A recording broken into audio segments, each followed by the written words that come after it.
Graça e paz, meu irmão e minha irmã, uma boa noite para você, uma boa noite para toda a sua casa, para toda a sua família.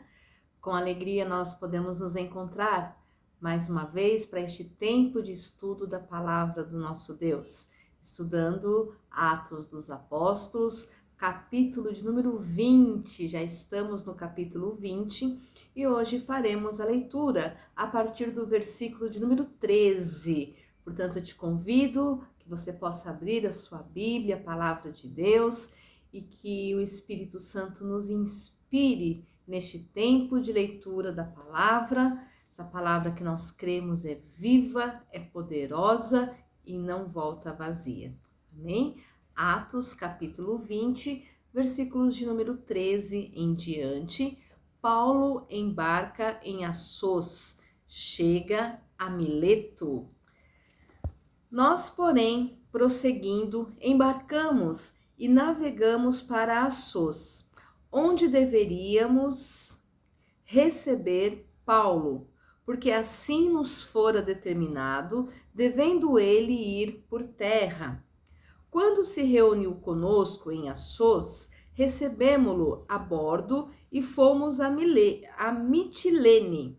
Dali, navegando no dia seguinte, passando de fronte de Quios, no dia imediato, tocamos em Samos e um dia depois chegamos a Mileto, porque Paulo já havia determinado não aportar em Éfeso, não querendo demorar-se na Ásia, porquanto se apressava com o intuito de passar o dia de Pentecostes em Jerusalém, caso lhe fosse possível. Amém? Vamos orar? Deus de amor, graças te damos por este tempo precioso que podemos, ó Pai, parar um pouco a nossa corrida diária, os nossos afazeres, ó Pai, e estarmos, ó Deus, meditando na tua santa, viva e poderosa palavra. Clamamos, ó Pai, sobre as nossas vidas a unção do teu Espírito Santo, a tua graça, o teu poder, o teu favor, a tua misericórdia, ó Pai. Carecemos, ó Deus, da tua graça sobre as nossas vidas, do manifestar do teu Espírito Santo, do abrir dos nossos olhos, do nosso entendimento, dos nossos ouvidos, do quebrantar do nosso coração, ó Pai. Por isso nós nos prostramos na tua presença e clamamos: Pai, tem misericórdia de nós. Carecemos, ó Deus, do entendimento para entendermos a tua palavra. Também carecemos, ó Pai, de graça para colocarmos ela em prática no nosso viver diário. Ó Deus, fala conosco, ensina-nos e nos dê esta coragem para sermos praticantes da tua palavra. Em nome de Jesus, Paizinho, eu quero colocar a minha vida e a vida de cada um dos meus irmãos, de cada uma das minhas irmãs, de cada lar, cada família nas tuas mãos nesta hora. Fala conosco, ó Deus, dispensa sobre nós a tua bênção, é a oração que fazemos e já agradecemos no nome poderoso de Jesus. Amém. Meu irmão e minha irmã, na semana retrasada, nós meditamos no capítulo 20, versículo 7 até o versículo 12, momento em que Paulo faz uma pregação um pouco longa e Lucas ele é muito direto e muito franco ao colocar, né, que Lucas havia ali se estendido, né, na sua pregação. Na verdade, eles não dormem, né? Ele passa a noite inteira e o texto mostra para nós que quando o dia amanheceu, ele saiu da sua pregação, no seu momento ali de culto e foi direto, né, embarcar para a sua viagem, ou seja, foi uma noite, foi uma vigília, né? Ele ficou ali pregando durante muitas horas, trazendo orientação, trazendo exortação para o povo, para que o povo ali aprendesse cada vez mais de como deveria se comportar como servos do Deus vivo.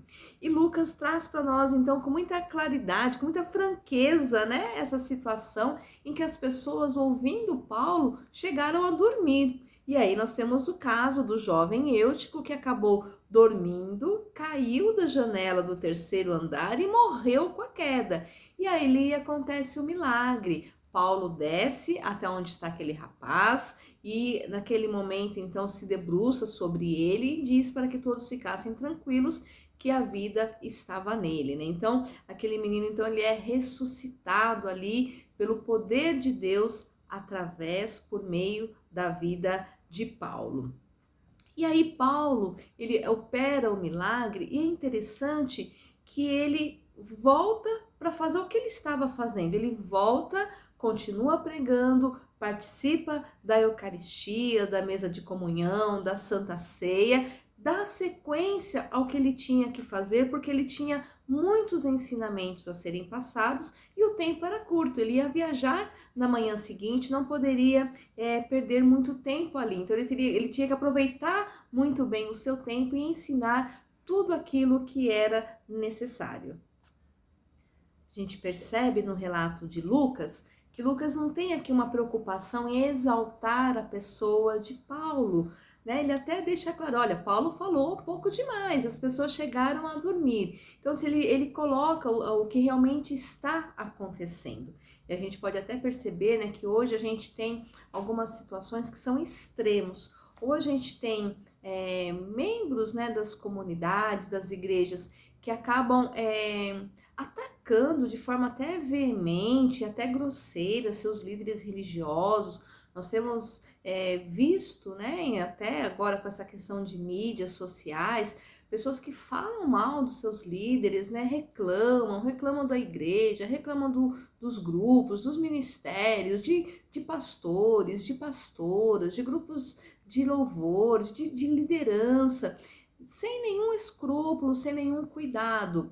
E a gente tem um outro extremo que acaba quase que adorando ao líder, quase que adorando ao pastor e à pastora, não enxergando os seus defeitos, né, as suas fragilidades como ser humano que é. Então a gente já aprende aqui com Lucas, né? E Lucas ele é muito sensato na maneira como ele coloca. Ele coloca o apóstolo Paulo, ele vai escrevendo, relatando o que estava acontecendo. Ele não exalta a pessoa, mas ele exalta o Cristo que está operando por meio da vida daquele líder, né? No caso aqui, o apóstolo Paulo. Então, se for necessário apresentar alguma situação ali que poderia não ter acontecido, ele apresenta, olha, falou bastante, falou demais e a pessoa dormiu, né? Ele fala, como ele também exalta, né, o nome de Cristo, ele também não tira ali dele, né, o seu caráter, mas ele coloca como um ser humano que acerta, mas às vezes erra. E nós precisamos aprender a olhar, né, a nossa liderança, os nossos líderes, olhar para os nossos pastores e pastoras, para os líderes de ministérios, como pessoas humanas que estão procurando sim acertar, mas que às vezes também podem errar. Então a gente tem a história, por exemplo, do próprio apóstolo Paulo, como uma pessoa que foi presa, que sofreu perseguições, que sofreu açoites, tudo isso por amor do evangelho. E se a gente falar, mas ele já foi preso, você quer um ex-presidiário para ser o seu pastor? Né? Então, são situações que a gente precisa olhar o contexto do que está acontecendo. Então, olhar para o pastor e para a pastora ou para o líder do seu ministério, para um irmão, uma irmã da sua igreja, uma pessoa que nem é líder, mas está na caminhada de fé, como alguém que precisa de oração, porque todas nós precisamos da oração e do apoio uns dos outros, umas das outras, todos e todas corremos o risco de errar. Na verdade, a gente erra mais do que a gente gostaria e o próprio Paulo vai nos ensinar, né, que o bem que a gente quer fazer a gente não faz, o mal que a gente não quer fazer está sempre diante de nós. Por isso esse cuidado que nós devemos ter de ter uma vida correta diante de Deus e de nos ajudarmos, nos apoiarmos, de interceder pela vida do irmão e da irmã e saber que tem alguém que está intercedendo pela sua vida também faz aí uma diferença muito grande na nossa caminhada de fé. E a gente também percebe aqui no relato de Lucas que ele ele coloca a situação do grande milagre, porque acontece um grande milagre aqui. Nós temos aqui a ressurreição deste rapaz que cai, de tanto, né, ficar ouvindo lá o Paulo falar, ele dorme, ele cai da janela, ele morre e ele é ressuscitado. E é um grande milagre a ressurreição desse rapaz. Mas aqui também a gente vê que Lucas toma cuidado para não colocar Paulo numa situação, numa posição de destaque para que louvores fossem dados ao seu nome.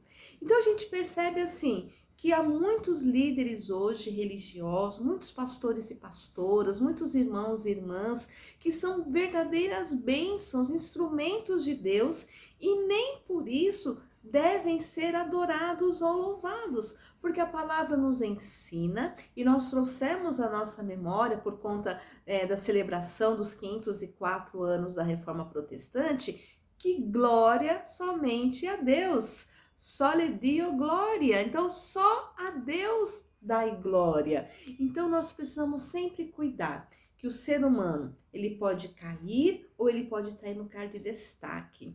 Se ele cai, ele precisa do apoio para continuar a sua caminhada. E se ele está em lugar de destaque, ele também precisa de apoio para que esse destaque não faça com que ele se perca pensando ser mais importante. E as pessoas ao redor também não devem olhar para alguém que está fazendo a coisa certa como se essa pessoa fosse melhor do que as outras, né? Na verdade, nós estamos trabalhando como corpo, como igreja, como povo de Deus, para que todos e todas cheguem juntos e juntas. Esse é o grande desafio da caminhada de fé cristã. Então a gente vê que aconteceu um grande milagre, mas Lucas coloca esse grande milagre como algo que aconteceu, foi uma bênção, as pessoas ficaram, a palavra que ele usa aqui, né, as pessoas ficaram surpreendidas, né, surpresas com aquele acontecimento. Ele usa a palavra atemorizados, eles ficaram atemorizados, ou seja, no sentido de regozijo, se alegraram muito com aquilo que tinha acontecido. Esse é o sentido aqui que o texto traz para nós, mas aquele momento ali passou e eles voltam para aquilo que eles estavam fazendo, que era ouvir os ensinamentos de Paulo. Ou seja, o milagre foi um grande milagre, foi uma bênção de Deus, uma vida que ressuscitou, porém passou. Agora a gente continua com a vida fazendo aquilo que nós necessitamos fazer. E eles continuaram com aquele momento de culto, ouvindo os ensinamentos de Paulo. Então nós precisamos estar muito atento, porque às vezes a gente corre o risco de dar mais atenção para aquilo que é secundário e não estarmos aí dando atenção para aquilo que realmente é prioritário. Nós corremos o risco de perder o foco, e quando a gente perde o foco é muito perigoso, porque aí nós podemos começar a investir forças, a nossa capacidade, a nossa força física em coisas que não são relevantes, que não precisam que a gente invista nessas coisas. Ao passo que outras coisas que são importantes, que são necessárias, que nós deveríamos investir o nosso tempo, investir a nossa oração, investir o nosso estudo, a gente não está dando importância. Por isso é muito importante a gente manter o foco daquilo que realmente é necessário fazer. E Paulo manteve o foco, Lucas manteve o foco naquilo que ele estava escrevendo. Paulo continuou ensinando e Lucas registra. Paulo parou, desceu, ressuscitou a pessoa, voltou, deu continuidade aos ensinamentos, participou da mesa de Eucaristia, da mesa de comunhão e seguiu com o seu planejamento, com a sua agenda. E aí, no texto que nós lemos hoje, nós vamos ver aqui que Lucas ele vai registrar de forma bem breve esse resumo da viagem a Mileto.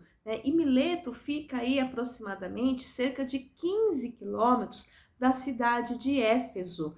A gente sabe que Paulo tem toda uma história, né? A gente lê a carta lá aos Efésios, tem toda uma história de Paulo com aquela comunidade e todo o ensinamento. Ele já tinha passado um tempo ali naquela região, certamente muitos amigos, certamente tinha muitas coisas que ele gostaria de ensinar. Certamente as pessoas tinham muitas perguntas para fazer para Paulo, mas o texto mostra para nós que Paulo decidiu não parar ali, porque ele sabia, ele tinha um planejamento para chegar em Jerusalém, ele gostaria de estar presente na cidade de Jerusalém para celebrar a festa de Pentecostes. Então ele gostaria de estar presente lá para celebrar essa festa. Então ele não poderia se deter mais tempo durante a sua viagem, porque senão ele não chegaria em tempo desta celebração. É claro para nós que Paulo tinha lá um carinho e um amor, né, e um cuidado muito especial com a igreja de Éfeso e toda a região da Ásia. Ele tinha ali um carinho e um cuidado especial, mas ele estava com pressa de chegar em Jerusalém. A gente não sabe, só pela questão de ficar mais tempo lá e conversando com o pessoal e as pessoas de alguma forma deterem ele de continuar a sua caminhada, ou se simplesmente pelo fato de o navio, né, esse navio eu tenho que pegar esse porque esse vai, né, não vai passar por Éfeso, vai fazer um caminho diferente. A gente não tem aqui o detalhamento dessa decisão, mas o fato é que mostra que Paulo tinha ali um planejamento e ele queria cumprir o seu plano. E a gente vai ver aqui, e depois a gente vai seguir um pouquinho mais na próxima semana, a partir do versículo 17, mas todo o restante deste capítulo de número 20, ele revela muito sobre a obra missionária de Paulo e sobre as igrejas do primeiro século. Então a gente está fazendo aqui meio que um passeio pelas igrejas do primeiro século, igrejas que Paulo ali deu início, né, uma grande maioria delas, onde ele ensinou, onde ele pregou, onde ele deu início ao trabalho missionário.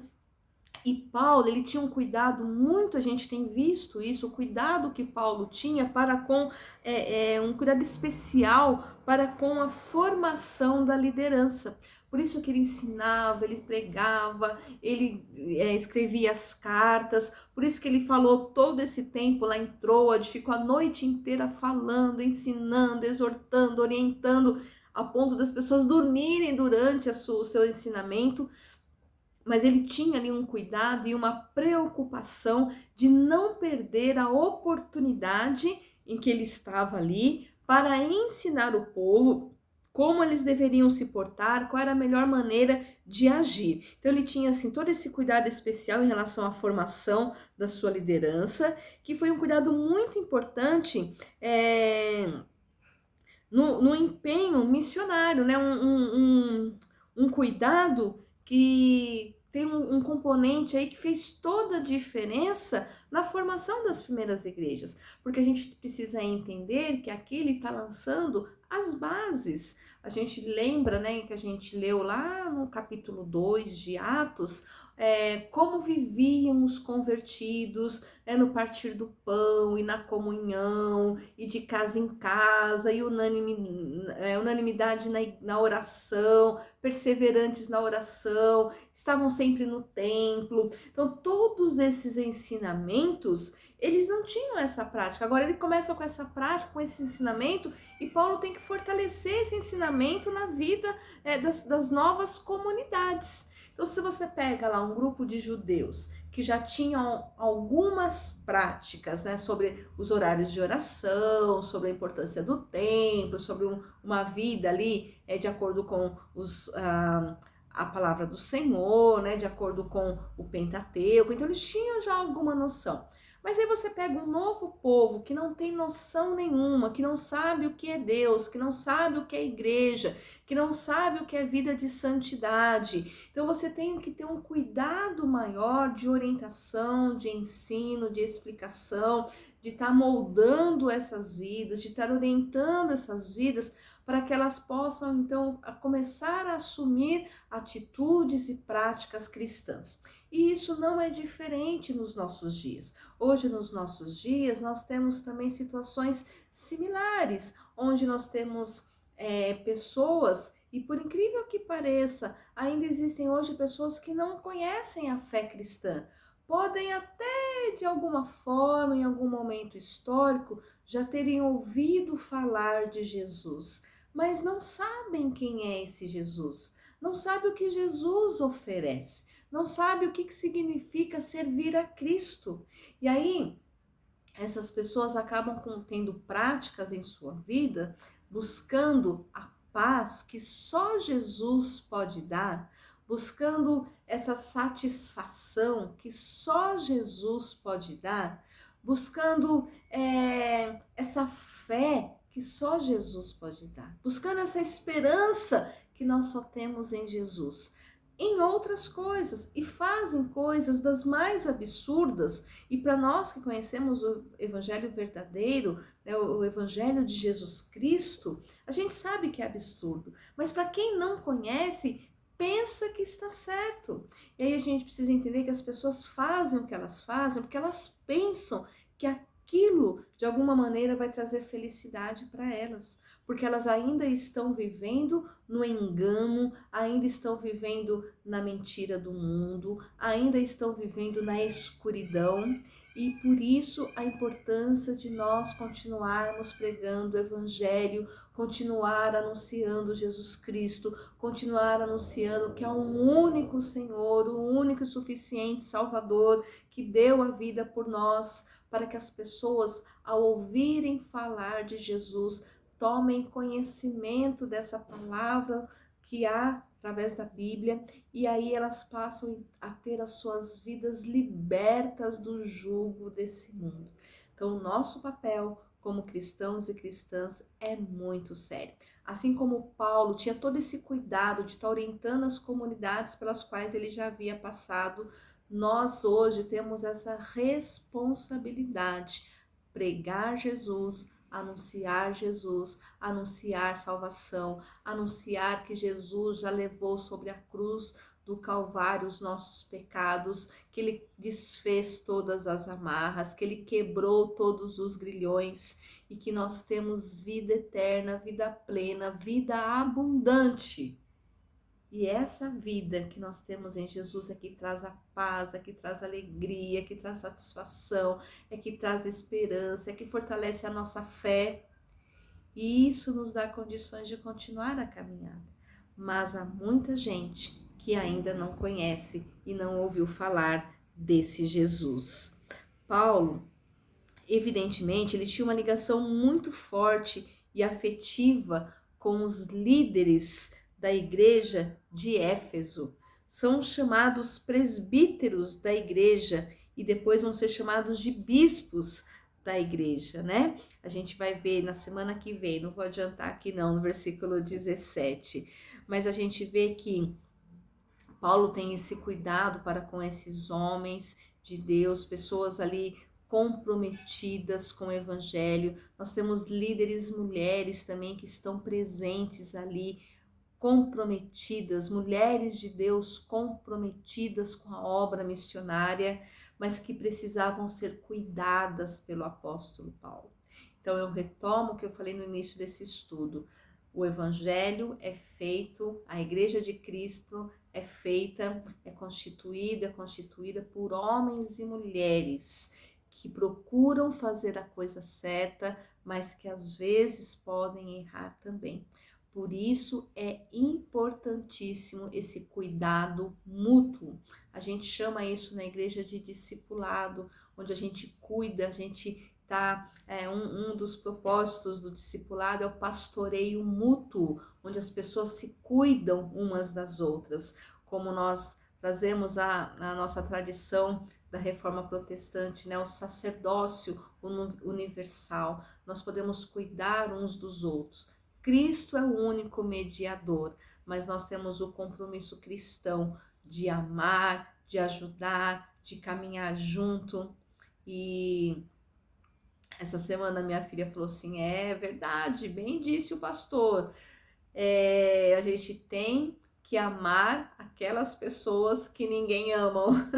O desafio é amar as pessoas que às vezes nos causam dores, que nos causam sofrimento, porque a palavra de Deus nos ensina a amar todas as pessoas. E se amar só os nossos amigos, a gente não tem nenhum, que benefício você tem nisso, né? Qual é a graça, né? O desafio é amar as pessoas que não são tão amigas, que às vezes até nos causam mal, mas nós temos o desafio cristão de orar por essas pessoas, de amar essas pessoas. Escolha amar essas pessoas, é um desafio. Que Deus nos ajude a, como igreja do Senhor Jesus, perceber aqui no testemunho de Paulo, né? Paulo está aqui com tanta coisa acontecendo, ele tem um objetivo, ele quer chegar lá em Jerusalém, ele quer participar da festa de Pentecostes lá em Jerusalém. Eu até fiquei pensando, nossa, Paulo, interessante, é uma pessoa que gosta de festa? Pode ser, né? Quem não gosta de uma boa festa? Mas aqui era uma festa, né, de Pentecostes, o povo celebrava, eles iam ao templo celebrar pela colheita, né, por aquilo que Deus estava fazendo, e aí agora já tinha aqui a lembrança do derramar do Espírito Santo. Então era um marco na história do cristianismo. Então é importante, esses momentos são importantes, porque trazem à nossa memória aquilo que nos dá esperança. No dia de Pentecostes, o dia em que o Espírito Santo foi derramado, e é por meio desse Espírito Santo que a gente caminha. Então era uma data significativa, e Paulo queria celebrar essa data, que nos ensina também que nós devemos celebrar. Tem datas na vida da igreja que são datas históricas, mas são datas significativas que fortalecem a nossa fé. Então a gente celebra o Natal, daqui a pouquinho tá chegando, né, a celebração do Natal, o Advento, a coroa do Advento, né, que traz para nós todo esse simbolismo da luz que é Jesus, que chegou a este mundo, né, nos tirou das trevas para a sua maravilhosa luz. Nós temos daqui a pouquinho, daqui a algumas semanas, nós vamos celebrar o Dia de Ação de Graças, né, comemorado em vários países. Dia de ação de graças, onde um povo ali recomeça com a graça de Deus, com o cuidado de Deus, reconhecer que Deus é o sustento do seu povo. Daqui a pouco a gente vai celebrar a Páscoa novamente, trazer à nossa memória o sacrifício de Jesus, a cruz, a morte na cruz, a ressurreição. São marcos na história do cristianismo. Nós comemoramos e celebramos o dia de Pentecostes. O Espírito Santo foi derramado. Cada data é importante na vida da igreja, traz a nossa memória, que nos dá esperança, nos lembra do agir de Deus, da ação de Deus, do poder de Deus, do caminhar de Deus com o seu povo, e tudo isso fortalece a nossa fé. E a gente está vendo que Paulo está se planejando para celebrar o dia de Pentecostes lá na igreja de Jerusalém. Que a gente possa sempre se preparar para celebrar as datas importantes, que a gente possa sempre estar celebrando como igreja, como corpo de Cristo, em unidade, em comunidade, em união. Isso fortalece e ajuda-nos a vencer os obstáculos, porque quando a gente traz a memória Atos 2, vai dizer assim que o povo estava unido, a igreja estava unida, e a igreja unida conta com a simpatia de todo o povo, ou seja, é como a igreja cresce, como as pessoas são acrescentadas, porque o texto termina dizendo assim para nós lá em Atos 2, que e o Senhor acrescentava aqueles que iam sendo salvos. Então, como que a igreja cresce? Quando há unidade no meio do povo, e aí as pessoas ao redor querem fazer parte dessa comunhão. Meu irmão e minha irmã, que nós possamos, mesmo diante de tantas correrias, não perder o nosso foco, né? Paulo aqui, ele tinha um foco, né? Primeiro um foco dele, ali mesmo que o pessoal estava cansado, ele não perdeu o foco. O menino caiu, morreu, ele foi lá, desceu, ressuscitou, voltou e não perdeu seu foco, continuou ensinando, continuou participando da mesa de comunhão. Ele pegou o navio, ele chama os presbíteros, ele vai chamar os presbíteros de Éfeso, ele vai sabe que ele tem que passar, que ele não vai poder passar por ali porque ele quer chegar em Jerusalém, ele tem um foco. Eu quero celebrar o dia de Pentecostes. Que a gente possa ter um foco na nossa caminhada cristã. E o nosso foco é servir a Cristo, é servir ao Senhor por meio da nossa vida, por meio do momento de comunhão, por meio da leitura bíblica, por meio da oração, por meio de jejum, mas que nós possamos ser essa igreja que está focada em servir a Deus com alegria. E sempre ter claro ali, né, qual que é o nosso plano, qual que é o nosso planejamento, não perder, né, aquilo que nós estamos aqui para fazer. Que Deus nos abençoe, que Deus nos dê a graça de, assim como Paulo, saber, né, da onde nós estamos saindo, para onde nós estamos indo, né? E para que nada no meio desse caminho, nem um grande milagre, nem uma coisa triste, que foi a morte do Eutico, e nem um grande milagre, que foi a ressurreição do Eutico, nada fez com que Paulo perdesse o seu foco. Ele manteve ali, sabia o que ele estava fazendo, precisou parar para resolver uma situação pontual, parou, resolveu e vida que segue, deu continuidade ao seu projeto. Que a gente possa ter muito claro qual é o nosso projeto, o que nós estamos fazendo e fazer de acordo com a vontade de Deus. Que Deus nos abençoe como igreja, que Deus abençoe a sua vida, meu irmão e minha irmã, que Deus abençoe o seu lar e toda a sua casa. Amém? Vamos orar? Deus, mais uma vez na tua presença, nós louvamos, glorificamos e bendizemos o teu santo nome. E agora, Pai, que estamos encerrando este tempo de estudo, clamamos que o teu Espírito Santo continue ministrando, ensinando e falando a cada mente, a cada coração. Que a cada dia, Senhor, possamos ter claro qual é o nosso foco, qual é o nosso objetivo, o que estamos aqui para fazer. E que nenhuma situação deste mundo, nenhuma desventura, Senhor, nenhuma maravilha, Senhor, que nada possa atrapalhar, ó Deus, de continuarmos firmes no nosso propósito, no propósito do Senhor para as nossas vidas. Que nada venha atrapalhar a nossa caminhada, que nada venha nos impedir, que nada, Senhor, venha nos desviar do foco, nem do nosso objetivo. Mas que possamos, ó Deus, assim como Paulo, perseverar e continuar firme, nos lembrando, ó Pai, da importância de celebrarmos momentos históricos preciosos, pois eles alimentam e fortalecem a nossa fé.